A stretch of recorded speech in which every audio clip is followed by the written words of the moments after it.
Josué, chapitre 9. À la nouvelle de ces choses, tous les rois qui étaient en deçà du Jourdain, dans la montagne et dans la vallée, et sur toute la côte de la grande mer, jusque près du Liban, les Hétiens, les Amoréens, les Cananéens, les Phéréziens, les Héviens et les Jébusiens, s'unirent ensemble d'un commun accord pour combattre contre Josué et contre Israël.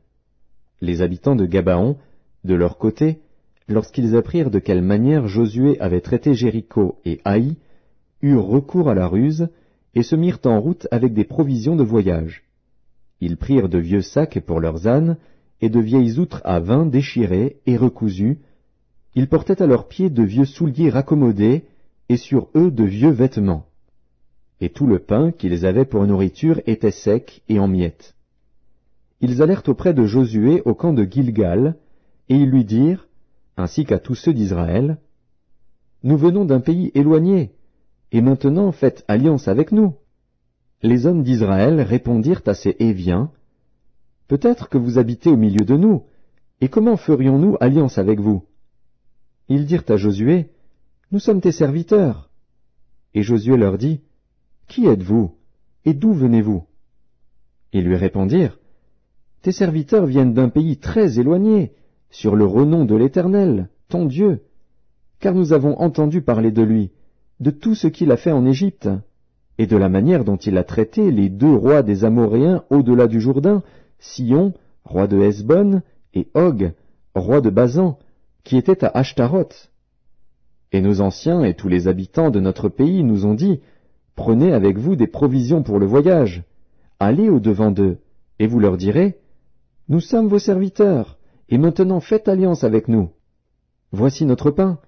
Il était encore chaud quand nous en avons fait provision dans nos maisons, le jour où nous sommes partis pour venir vers vous, et maintenant il est sec et en miettes. Ces outres à vin, que nous avons remplies toutes neuves, les voilà déchirées.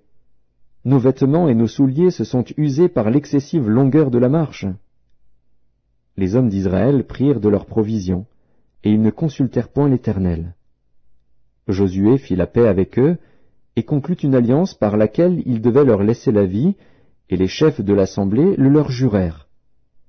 3 jours après la conclusion de cette alliance, les enfants d'Israël apprirent qu'ils étaient leurs voisins, et qu'ils habitaient au milieu d'eux. Car les enfants d'Israël partirent, et arrivèrent à leur ville le 3e jour. Leur ville était Gabaon, Képhira, Béhéroth et Kirjat-Jéarim. Ils ne les frappèrent point, parce que les chefs de l'assemblée leur avaient juré par l'Éternel, le Dieu d'Israël, de leur laisser la vie.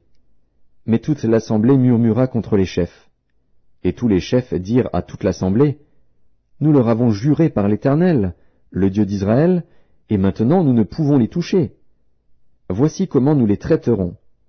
Nous leur laisserons la vie, afin de ne pas attirer sur nous la colère de l'Éternel, à cause du serment que nous leur avons fait. Ils vivront, leur dirent les chefs. Mais ils furent employés à couper le bois et à puiser l'eau pour toute l'assemblée, comme les chefs le leur avaient dit. Josué les fit appeler, et leur parla ainsi.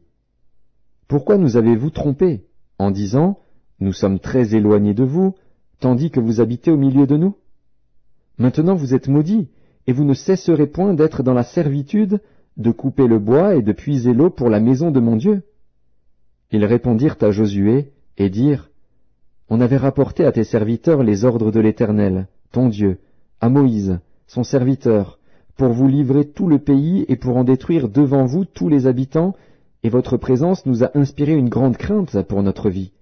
Voilà pourquoi nous avons agi de la sorte. Et maintenant nous voici entre tes mains.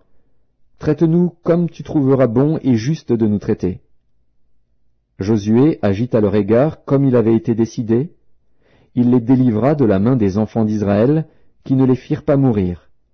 Mais il les destina dès ce jour à couper le bois et à puiser l'eau pour l'assemblée, et pour l'autel de l'Éternel dans le lieu que l'Éternel choisirait, ce qu'ils font encore aujourd'hui.